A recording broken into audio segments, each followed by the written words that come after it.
IPL 2026 ఈ season కేవలం ఒక టోర్నమెంట్ కాదు, ఇదొక యుద్ధం. ప్రతి జట్టు తమ చివరి శ్వాస వరకు పోరాడుతోంది. అవును, అక్షరాల యుద్ధమే. ఈ సీజన్ చూస్తుంటే ఎవరికైనా అదే అనిపిస్తుంది. నేను ఈ మాటలు ఊరికే అనడం లేదు. ఒక్కసారి ఆ పరిస్థితిని ఊహించండి. వాంఖడే లాంటి ఒక ఐకానిక్ స్టేడియం, ఒక బ్యాటర్ తన కెరియర్లోనే అత్యుత్తమ ఇన్నింగ్స్ ఆడి అద్భుతమైన సెంచరీ సాధించాడు. కరెక్ట్. ఆ స్కోర్ బోర్డ్ మీద ఏకంగా 195 పరుగుల నమోదయ్యాయి కదా. Exactly, 195 runs. స్టేడియంలోని అభిమానులంతా తమ జట్టే గెలుస్తుందన్న ధీవతో సంబరాలు చేసుకుంటున్నారు. కానీ తీరా చూస్తే ఆ జట్టు దారుణంగా ఓడిపోయింది. నిజంగా అదొక షాకింగ్ ముగింపు అని చెప్పాలి. అసలు ఇది ఎలా సాధ్యం? ఒక పక్క సెంచరీ కొట్టినా బోర్డు మీద అంత భారీ స్కోర్ ఉన్నా కూడా ముంబై ఇండియన్స్ ఎందుకు చతికిల పడింది? పంజాబ్ కింగ్స్ పాయింట్ల పట్టికను ఎలా తలకిందులు చేసింది? ఈరోజు మన ఈ డీప్ డైవ్లో ఈ ఒక్క మ్యాచ్ వెనుక దాగి ఉన్న అసలైన క్రికెట్ మ్యాచ్ని, వాళ్ల వ్యూహాలను డీకోడ్ చేద్దాం. తప్పకుండా. అంటే అసలు క్రికెట్ అంటేనే ఒక అందమైన పజిల్ గలా, బయట కనిపించే ఆ స్కోరు బోర్డు వెనుక చాలా సూక్ష్మమైన లెక్కలుంటాయి. నిజమే. ఈరోజు మన విశ్లేషణ కేవలం ఆ ఒక్క మ్యాచ్ ఫలితం గురించి మాత్రమే కాదు, ముంబై మరియు పంజాబ్ మధ్య జరిగిన ఈ మ్యాచ్ ఆధారంగా ఐపీఎల్ 2026 పాయింట్ల పట్టికలో వస్తున్న మార్పుల గురించి కూడా. రైట్. ఆ నెట్ రన్ రేట్ సమీకరణాలు కూడా చాలా ఇంపార్టెంట్. అవును, జట్ల భవితవ్యాన్ని నిర్దేశిస్తున్న ఆ నెట్ రన్ రేట్ అంటే ఎన్ఆర్ఆర్ సమీకరణాలు మరియు బేసిక్గా ఒక కెప్టెన్ తీసుకునే చిన్న నిర్ణయం మొత్తం టోర్నమెంట్ స్వరూపాన్నే ఎలా మారుస్తుందో ఈరోజు చాలా లోతుగా పరిశీలిద్దాం. సూపర్. ఓకే, ముందుగా మనం పాయింట్ల పట్టిక టాపర్ గురించి మాట్లాడుకోవాలి. పంజాబ్ కింగ్స్ ప్రస్థానం చూస్తుంటే నాకు నిజంగా ఆశ్చర్యంగా ఉంది. వావ్, అవును, వాళ్ల ట్రాక్ రికార్డ్ ఈసారి అదరగొడుతోంది. 4 విజయాలు, 1 డ్రాతో ఏకంగా 9 పాయింట్లు సాధించి అగ్రస్థానంలో దర్జాగా కూర్చుంది కదా పంజాబ్. కానీ నాకు సందేహం ఉంది ఇక్కడ. ఏంటది? పంజాబ్ జట్టు ప్రతిసారి ఇలాంటి స్థిరమైన ప్రదర్శన చెయ్యదు కదా. ఈ సీజన్లో కొత్త కెప్టెన్ శ్రేయాస్ అయ్యర్ రాకతో వాళ్ల వ్యూహాల్లో వచ్చిన అసలైన మార్పేంటి? అది చాలా మంచి ప్రశ్న. అంటే కేవలం అదృష్టం వల్లే వాళ్లు టాప్లో ఉన్నారా, లేక దీని వెనక ఏదైనా పక్కా ప్రణాళిక ఉందా అని నా డౌట్. అదృష్టం అనేది ఐపీఎల్ లాంటి సుదీర్ఘమైన టోర్నమెంట్లో కేవలం 1 లేదా 2 మ్యాచ్లను గెలిపించగలదేమో, కానీ టేబుల్ టాప్లో నిలబెట్టలేదు కదా. Of course, exactly. ఇక్కడ శ్రేయాస్ అయ్యర్ మైండ్ సెట్ను మనం చదవాలి. వాంఖడే లాంటి మైదానంలో వాతావరణం ఎలా ఉంటుందో ఒక్కసారి విశ్లేషిద్దాం. సముద్ర తీరానికి దగ్గరగా ఉండటం వల్ల రాత్రిపూట ఆ డ్యూ ఫ్యాక్టర్ అంటే మంచు విపరీతంగా పడుతుంది కదా. అవును, ఆ మంచు వల్ల బంతి పట్టు దొరకదు. కరెక్ట్. శ్రేయాస్ అయ్యర్ టాస్ గెలవగానే ఆలోచించకుండా బౌలింగ్ ఎంచుకోవడానికి ప్రధాన కారణం ఇదే. మంచు పడినప్పుడు బంతి బౌలర్ల చేతిలో నుండి జారిపోతుంది, స్పిన్నర్లకు అసలు గ్రిప్ దొరకదు. అంటే సెకండ్ ఇన్నింగ్స్లో చేజింగ్ చేయడం బ్యాటర్లకు సులువు అవుతుందన్నమాట. ఎగ్జాక్ట్లీ. ఇది అందరికీ తెలిసిన బేసిక్ క్రికెట్ నాలెడ్జే. కానీ అయ్యర్ ఇక్కడే ఒక అడుగు ముందుకేశాడు. వెయిట్.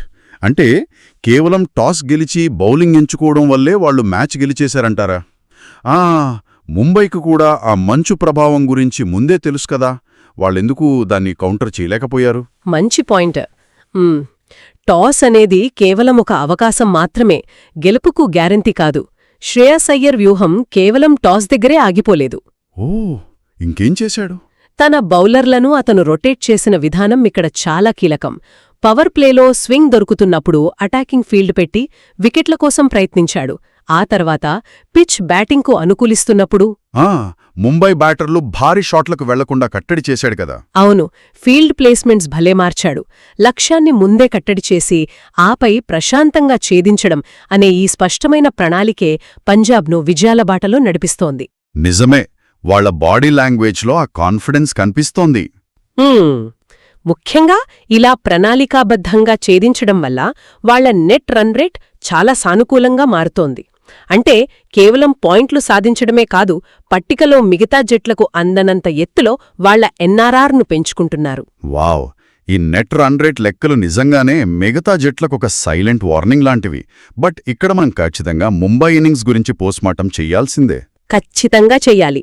ముంబై ఇన్నింగ్స్లో చాలా నాటకీయత ఉంది. నేను ఆ మ్యాచ్ లైవ్ చూస్తున్నప్పుడు క్వింటన్ డికాక్ ఆడుతున్న తీరు చూసి ముంబై ఖచ్చితంగా 220 లేదా 230 పరుగులు చేస్తుందని అనుకున్నాను.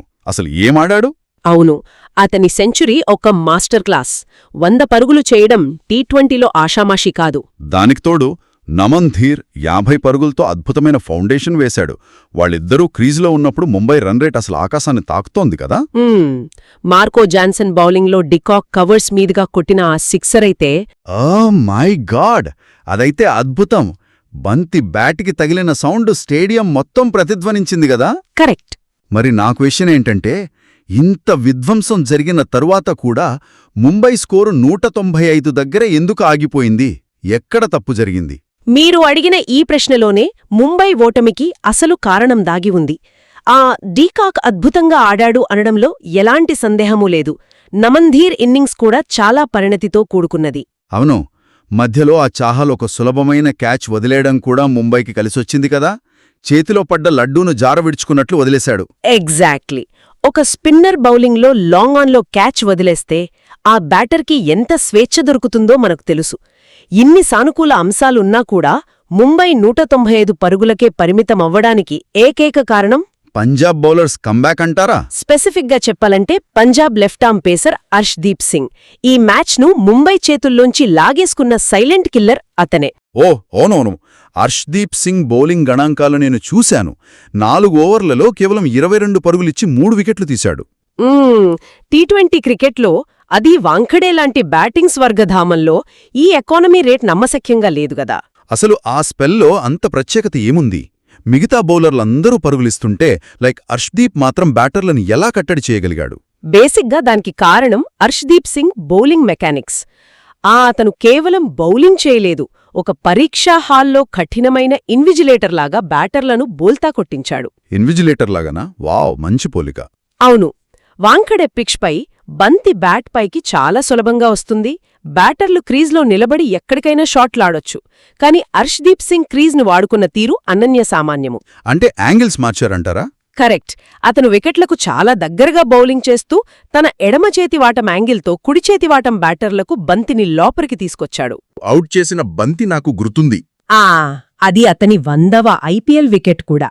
అంతకుముందు 2 బంతులు ఆఫ్ స్టంప్కు వెలుపల వేసి 3వ బంతిని అకస్మాత్తుగా మిడిల్ స్టంప్ మీదకు విసిరాడు. రికెల్టన్ ఆ బంతి వేగాన్ని, స్వింగ్ను అస్సలంచనా వేయలేకపోయాడు. వావ్, అంటే ముందే ఒక ట్రాప్ సెట్ చేసి వికెట్ తీశాడన్నమాట. Mind game. ఎగ్జాక్ట్లీ. కానీ సూర్యకుమార్ యాదవ్ లాంటి విధ్వంసకర ఆటగాడిని మొదటి బంతికి అవుట్ చేయడం ఎలా సాధ్యమైంది? అంటే సూర్య మైదానం నలుమూలలా షాట్లు ఆడగలడు కదా, అతన్ని కట్టడి చేయడం అంత సులువు కాదు. ఇక్కడే అర్ష్దీప్ యొక్క వ్యూహాత్మక అమలు కనిపిస్తోంది.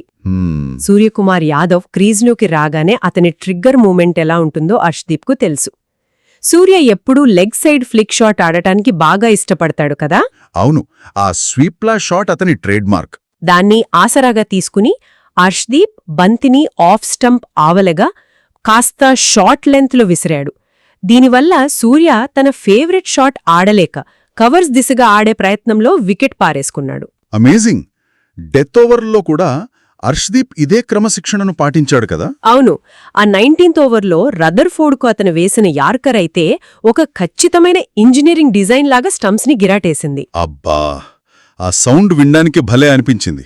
బ్యాటర్ల కాలివేళ్లను లక్ష్యంగా చేసుకుని గంటకు 140 కిలోమీటర్ల వేగంతో పర్ఫెక్ట్ యార్కర్ వేయడం వల్ల ముంబై చివర్లో ఆశించిన ఫినిషింగ్ ఇవ్వలేకపోయింది. ఒకవేళ అర్ష్దీప్ ఆ స్పెల్ వెయ్యకపోయుంటే ముంబై స్కోర్ ఖచ్చితంగా 220 దాటేది. ఖచ్చితంగా దాటేది. అంటే ఒక్క బౌలర్ తన 4 ఓవర్ల స్పెల్తో మ్యాచ్ గమనాన్ని పూర్తిగా మార్చేశాడనమాట. 100%. ఓకే, 195 అనేది వాంఖాడేలో పెద్ద స్కోర్ కాకపోవచ్చు, కానీ మరి అంత సులభంగా ఛేదించే స్కోర్ కూడా కాదు కదా. అఫ్కోర్స్ కాదు. ముంబై బౌలింగ్ లైనప్ అంత స్ట్రాంగ్ మరి. అదే కదా.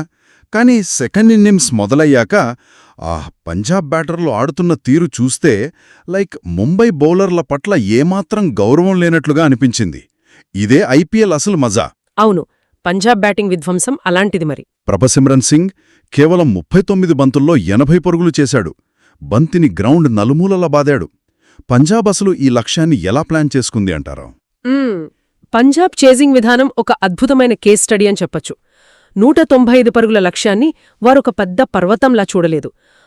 దాన్ని చిన్న చిన్న మైలురాళ్లుగా విభజించుకున్నారు.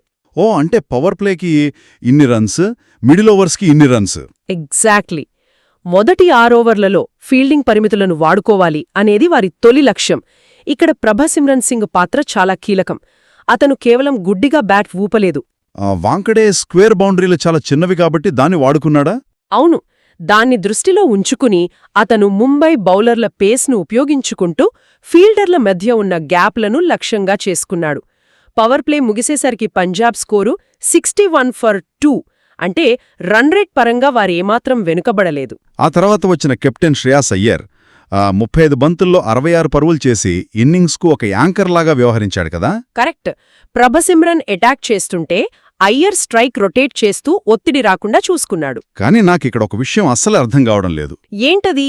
ముంబై జట్టులో జస్ప్రీత్ బుమ్రా, హార్దిక్ పాండ్యా లాంటి ప్రపంచస్థాయి పేసర్లు ఉన్నారు కదా, వాళ్లను ఎదుర్కోవడం అంత సులువుగాదు.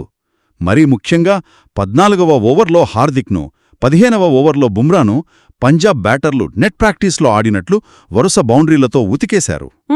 చూసేవాళ్లందరికీ అదే ఆశ్చర్యం వేసింది. అసలు ముంబై బౌలింగ్ యొక్క వైఫై కట్టయినట్లు అనిపించింది నాకు.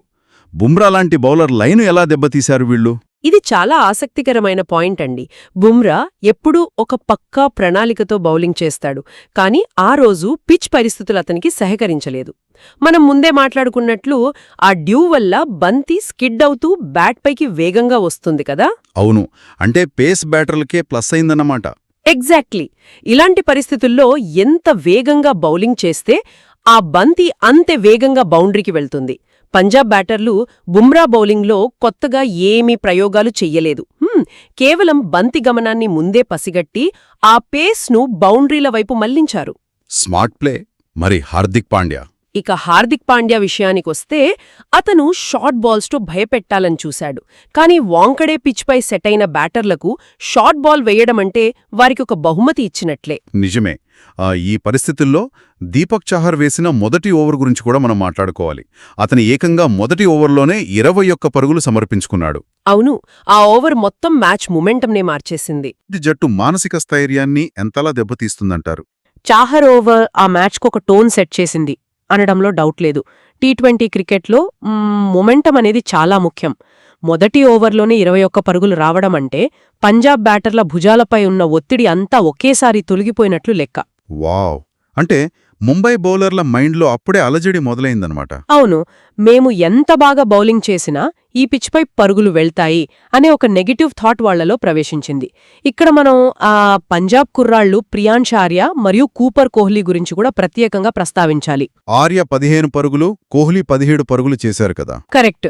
వారు చేసినవి తక్కువ పరుగులేనైనా ఆ సమయంలో వారాడిన ఇంటెంట్, లైక్ చూపించిన స్ట్రైక్ రేట్, అసలు రన్ రేట్ను ఏ దశలోనో పడిపోకుండా కాపాడింది. నిజమే. ఆ కుర్రాళ్లు క్రీజులో ఉన్న కాసేపు ఏమాత్రం తడబడకుండా చాలా స్పష్టమైన ఆలోచనతో ఆడుతున్నట్లు కనిపించింది. బేసిక్గా పంజాబ్ గెలిచింది, పాయింట్ల పట్టికలో టాప్కి వెళ్ళింది. కానీ మీరు ముందు ఒక మాట అన్నారు, ఈ మ్యాచ్ ప్రభావం మిడ్ టేబుల్ జట్లపై, అంటే ఆ 5 నుండి 8వ స్థానంలో ఉన్న జట్లపై చాలా తీవ్రంగా ఉంటుందని. అవును, ఖచ్చితంగా ఉంటుంది. పంజాబ్ గెలిస్తే మధ్యలో ఉన్న జట్లకు ఎందుకు అంత టెన్షన్ అండి? టోర్నమెంట్లో ఇంకా సగం మ్యాచ్లు మిగిలే ఉన్నాయి కదా. ఒక మ్యాచ్కే పానిక్ అవ్వాల్సిన అవసరమే ఉంది. ఇక్కడే నెక్ రన్ రేట్ మరియు ఆ సైకలాజికల్ ప్రెషర్ లాంటి అంశాలు తెరపైకొస్తాయి. ఆ పాయింట్ల పట్టికను ఒకసారి నిశితంగా గమనించండి. టాప్ 4 జట్లకు ఆ మిడ్ టేబుల్ జట్లకు మధ్య పాయింట్ల వ్యత్యాసం చాలా తక్కువగా ఉంటుంది కదా. అవును, 1 పాయింట్ 2 పాయింట్ల తేడానే ఉంటుంది.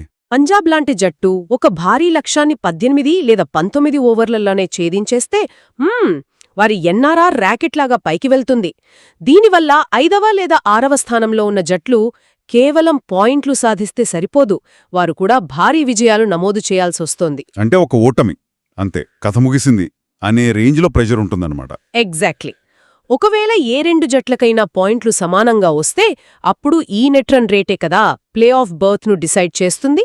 అందుకే పంజాబ్ సాధించిన ఈ క్లినికల్ విక్టరీ మిడ్ టేబుల్ జట్ల గుండెల్లో రైలు పరిగెత్తిస్తోంది. ఇప్పుడు ప్రతి మ్యాచ్ వారికి ఫైనల్ లాంటిదే. ఒక్క చిన్న పొరపాటు జరిగినా టోర్నమెంట్ నుండి బయటికి వెళ్లే ప్రమాదం ఉందన్నమాట. అర్థమైంది.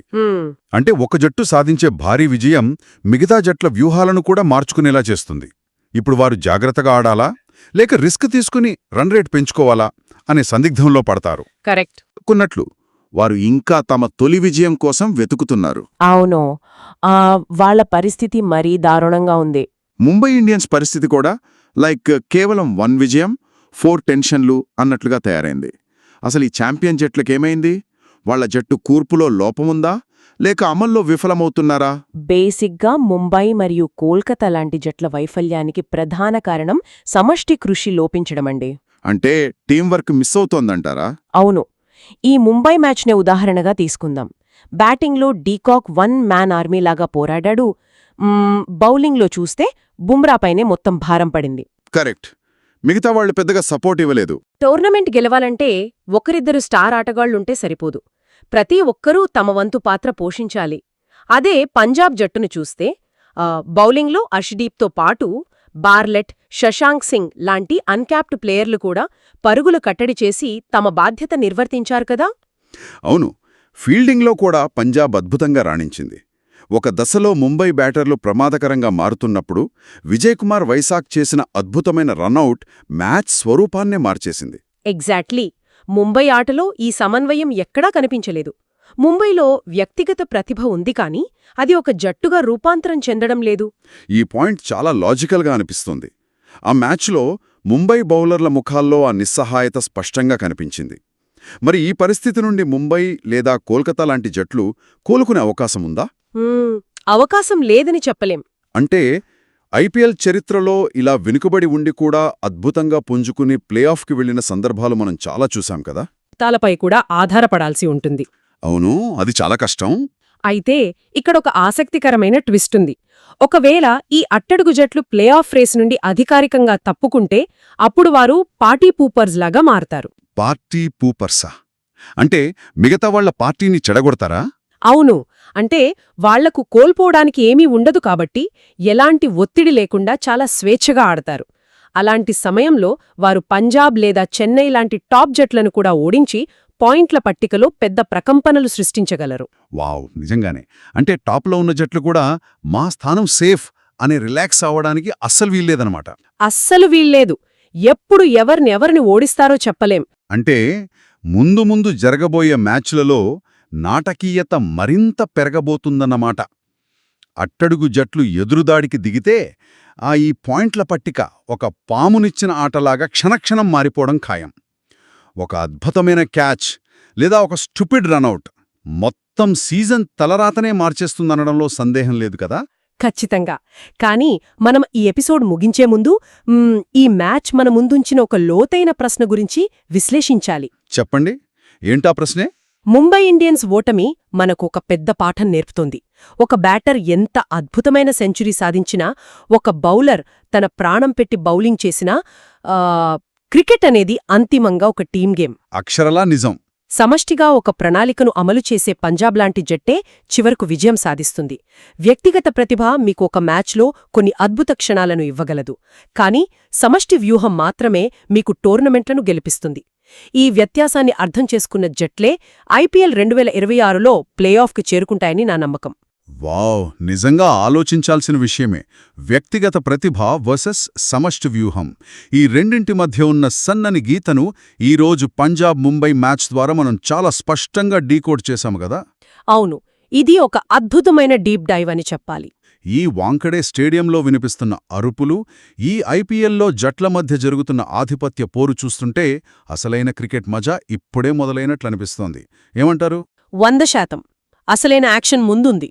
ఈ మ్యాచ్ ఇంకా ముగిలేదండి. ఈ పెద్ద ప్రశ్న, మరి మీ ఫేవరెట్ టీం ప్లేఆఫ్లోకి వస్తుందా లేదా కలలు చెదిరిపోతాయా? ఈ ఉత్కంఠభరితమైన ఐపీఎల్ యుద్ధం మున్ముందు ఎన్ని మలుపులు తిరుగుతుందో, మీ అంచనాలు ఎలా ఉన్నాయో కామెంట్స్లో చర్చించుకుందాం. మరో ఆసక్తికరమైన మ్యాచ్ విశ్లేషణతో పాయింట్ల పట్టికలోని దాగుడుమూతలను డీకోడ్ చేయడానికి మరో డీప్ డైవ్లో మళ్లీ కలుద్దాం. Keep enjoying the game.